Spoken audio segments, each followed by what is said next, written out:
Hey guys, techyShenanigans here, back with another video, and I wanted to talk about the iPhone 6s Plus, and I wanted to discuss whether it's still worth buying in 2017. Now, the iPhone 6s Plus was released in September of 2015 along with the iPhone 6s, and it was initially released with 16 gigs, 64, and 128 gigs of storage.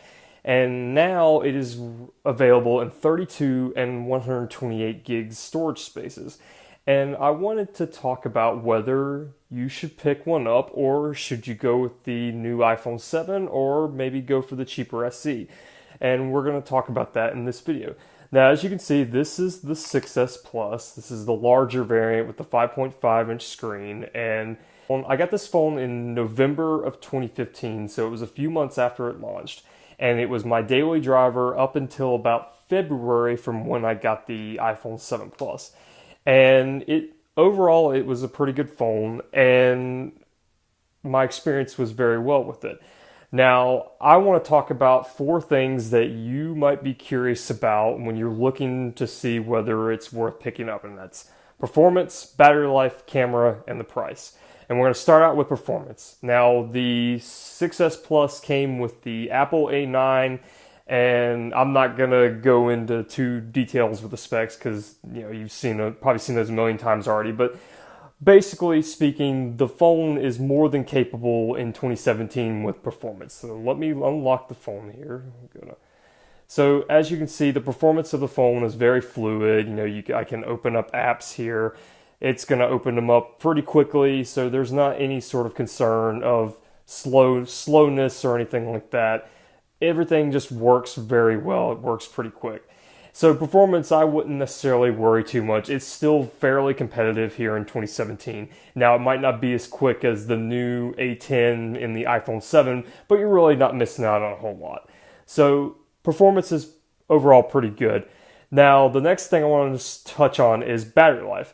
Now, since this is the 6S Plus, it's going to have a bigger battery than the regular 6S. It's a 2900 milliamp hour, I believe. And the phone can last well over a day, even with heavy use. And if you're using moderate use like most people do, you can even get 2 days out of this solid. I've managed to get 2 days out of this, not a problem. So battery life is very good.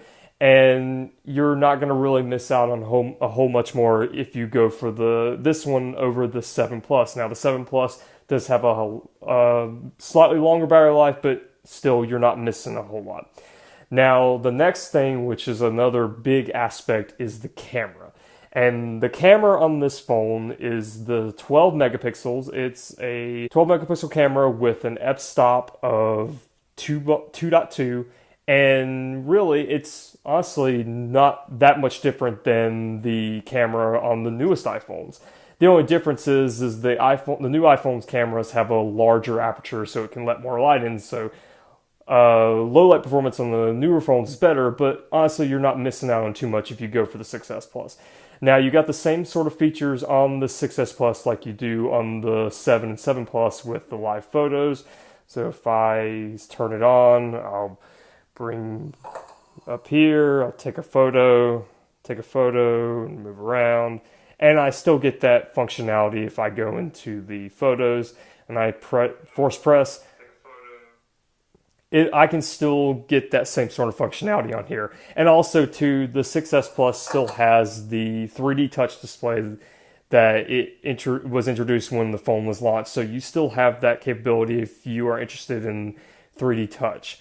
I mean, 3D touch has its benefits. It's useful for quick interactions, but I wouldn't necessarily say that that's a big selling point to pick this phone over the 7 because you're basically going to have the same sort of functionality with that. And the camera on this is good. You can shoot at 1080p at 60 FPS. You can even shoot 4K. And what's so great about the 6S Plus is the 6S Plus has optical image stabilization. And basically what that means is the lens will compensate for the shaky motion of your hands. So as you can see here, it's almost like it's floating, like it's on a tripod, but it really isn't.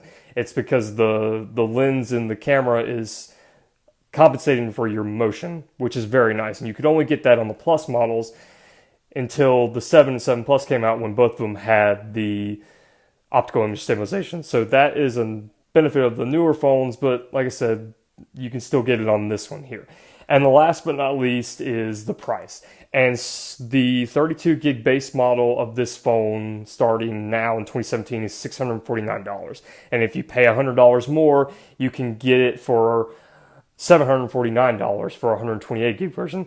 Now, if you wanted to get all the features of the 7 and just, with the watering down of the little things, then I would go for it. But also, too, this thing has a headphone jack, unlike the 7 and 7 Plus, which do not. They removed this headphone jack in place of another speaker microphone.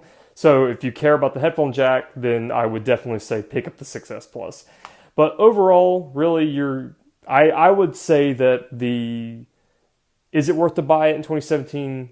Yes. If you don't really want to spend that much money on the 7 and you just want something that is reliable and it works very well, but also if you care about having a headphone jack and being able to use your legacy audio headphones, then the 6S Plus is probably the better way to go, or even the 6S for that matter.